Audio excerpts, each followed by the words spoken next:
friends, in this video we will talk about Lewis Carroll, one of the writer of Victorian age. We are discussing the writers of Victorian age. Let's talk about Lewis Carroll in this video.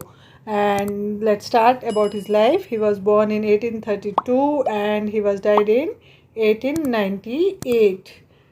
And his real name was Charles Lutwidge Dodgson. His real name was Charles Lutwidge Dodgson.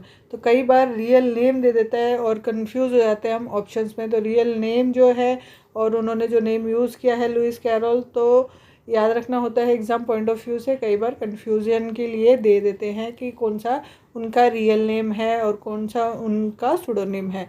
तो याद रखना है Charles Lutwidge Dodgson उनका real name है Lewis Carroll का। He use his pen name Lewis Carroll because he was a private man.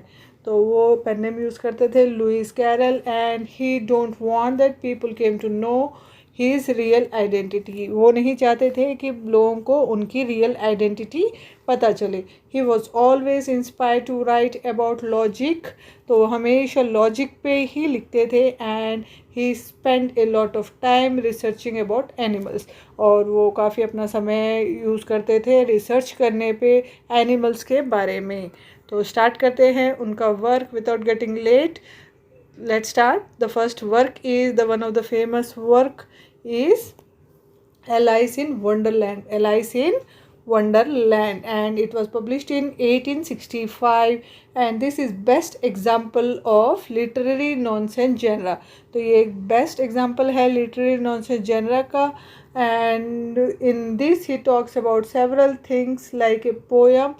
इसमें इन्होंने काफ़ी चीज़ों की बात करी है, जैसे कि like a poem called Jabberwocky come again and again in this novel. तो एक पोएम है इनका जैबरवॉकी, तो उसके बारे में भी ये बार बार इसमें बात करते हैं। तो स्टार्ट करते हैं प्लॉट से पहले आपको पता होना चाहिए 2 मूवीज़ आर मेड। इसके ऊपर एलाइस इन द वंडरलैंड के ऊपर 2 मूवीज़ बनी है। फर्स्ट जो बनी थी वो थी एलाइस इन द वंडरलैंड, ये बनी थी 2010 में। एंड इसका सीक्वल आया था second movie through the looking glass. तो सीक्वल क्या था? Through the looking glass.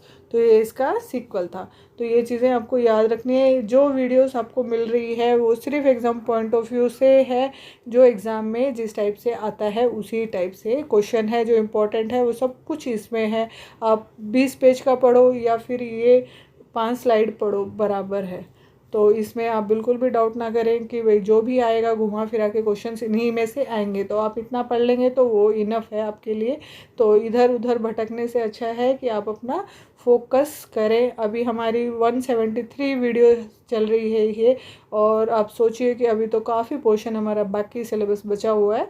तो ये इतना ही सफिशिएंट है, इतना आप को टेंशन लेने की ज़रूरत नहीं है। और टेलीग्राम पे आज से मैं अपलोडिंग शुरू कर दूँगी। रोज़ बोल रही हूँ लेकिन नहीं हो पा रहा, लेकिन कोशिश है कि हाँ शायद कर दूँ, क्योंकि अभी फेस्टिवल्स का टाइम आ गया है तो काफ़ी ज़्यादा उसमें टाइम स्पेंड हो जाता है। तो कोशिश है कि कर देंगे, बहुत आज की डेट में ट्राई करूँगी कि हो जाए। तो स्टार्ट है, स्टोरी स्टार्ट करते हैं एलाइस इन द वंडरलैंड की।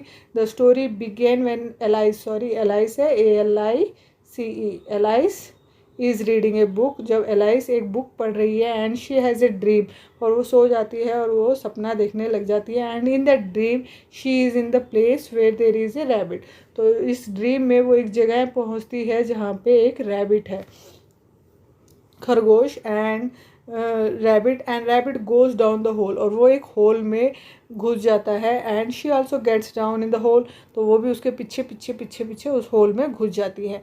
And she transported to the magical world of the Wonderland, और वो कहाँ चली जाती है? Magical world of the Wonderland में पहुँच जाती है। And there she gets to know that, वहाँ पे उसे पता चलता है, there she gets to know that she has to perform a task. तो उसे पता चलता है कि यहाँ पे उसको एक टास्क दिया जाएगा जो उसे करना पड़ेगा। And that she has to rescue the white queen, और वो टास्क था कि उसे वाइट क्वीन को बचाना है। She does not know whether she can perform this task और नॉट, उसे नहीं पता कि वो कर भी पाएगी कि ये टास्क नहीं। But after being attack by the red queen army, लेकिन जब रेड क्वीन आर्मी अटैक कर देती है, एवरीथिंग्स कम्स इन फ्रंट, तो उसको पता चल जाता है कि अब उसको करना क्या है। everything comes in front of her and she is able to do the activity which help white queen to get her throne back। और वो एक्टिविटी करने लग जाती है जिसके वजह से कि वाइट जो क्वीन है उसको अपना राज मुकुट, अपना राज्य वापस मिल जाता है। एंड इन दिस एडवेंचर, जो ये एडवेंचर था, शी मीट सम कैरेक्टर। इस एडवेंचर में वो काफ़ी कैरेक्टर से मिलती है, तो वो कैरेक्टर का नाम है हम्टी डम्टी।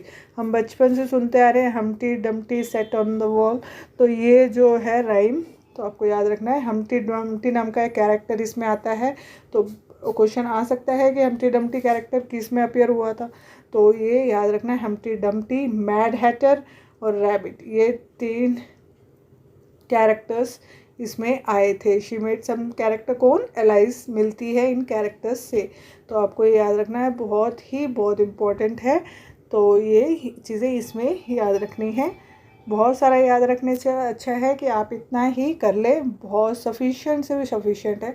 टेंशन ना ले बिल्कुल भी, आपका एग्ज़ाम आराम से क्रैक हो जाएगा। And all the characters teach her so many virtues, जो कैरेक्टर्स है उनको एलाइज को काफ़ी सारे virtues and lessons about life, lessons सिखाते हैं ज़िंदगी के बारे में। And this lessons are beautiful, और वो लेसन्स है बहुत ही अच्छे लेसन्स है जो आगे उनकी फ्यूचर में काम आएंगे।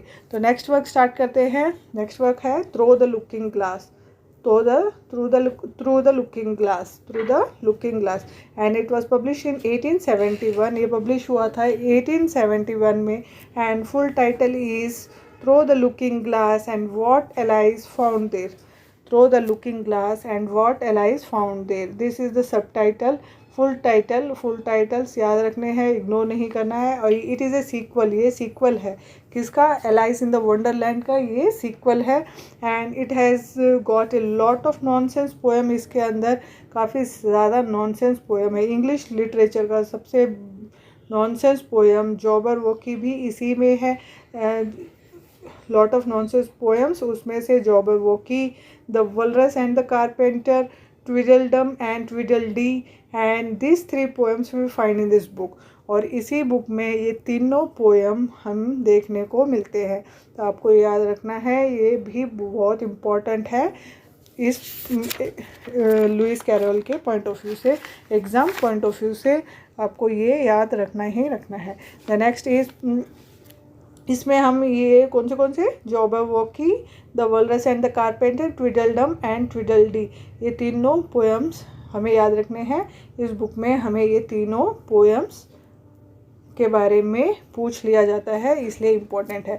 तो अब मैं क्वेश्चंस रखती हूँ लास्ट ईयर के पेपर्स के, तो ट्राई टू आंसर दिस, तो आप ट्राई करें उनके आंसर्स के। तो the first question is last year के पेपर में आ रखे हैं, ये अपने आप से नहीं बनाए गए, तो किस टाइप के क्वेश्चन आएंगे तो आपको ये अच्छे से इसमें पता चल जाएगा। तो देखते हैं। The first question is Jabberwocky is a character in, Jabberwocky is a character in, अभी हमने कराया through the looking Glass, Jabberwocky is a character in Through the Looking Glass। The next question is Jabberwocky is a creation in, Jabberwocky is a creation in, किसने create किया है ये character, the answer is Lewis Carroll, Lewis Carroll. The next question is Lewis Carroll is a pseudonym that refers to, तो Lewis Carroll pseudonym है किसका, answer is Charles Lutwidge Dodgson, Charles Lutwidge Dodgson उनका real name है, Lewis Carroll pseudonym use किया है, तो आपको ये याद रखना है, ये क्वेश्चन भी आ चुका है। तो एग्ज़ाम पॉइंट ऑफ व्यू से जो जो इम्पोर्टेंट था हमने इस वीडियो में किया। कल हम करेंगे विलियम विकी कॉलिंस, तो कल की वीडियो ज़रूर देखें। और मेरा चैनल आपको अच्छा लगे तो प्लीज़ प्लीज़ प्लीज़ मेरे चैनल को सब्सक्राइब करें। हमेशा जब भी देखें लाइक करें, कमेंट, कोई डाउट हो तो कमेंट ज़रूर करें और अपने दोस्तों में, अपने फ्रेंड सर्कल में शेयर करें। इसके बाद में स्लाइड्स अपलोड होती है तो इग्नोर ना करें, स्लाइड्स को भी पॉज करके सारी स्लाइड्स को अच्छे से पढ़ें। इसकी थोड़ी सी डीप नॉलेज भी आपको ज़रूरी है, तो इसीलिए वो भी आप करेंगे तो आपको बहुत अच्छे से ये माइंड में चला जाएगा और अच्छे से आपको याद रहेगा। तो थैंक यू फॉर वॉचिंग। जल्दी से जल्दी चैनल को सब्सक्राइब करें और लाइक हमेशा करें। मोटिवेशन मिलता है, हौसला मिलता है और अच्छा करने का। अपने जीवन के टाइम में से ये टाइम निकालना बहुत मुश्किल हो जाता है, लेकिन आप जब लाइक करते हैं, चैनल को सब्सक्राइब करते हैं तो हौसला मिलता है कि हाँ, इतने बच्चे मेरे साथ हैं तो मुझे इन बच्चों के लिए करना है, टाइम निकालना ही निकालना है। तो thank you for watching. Have a great day.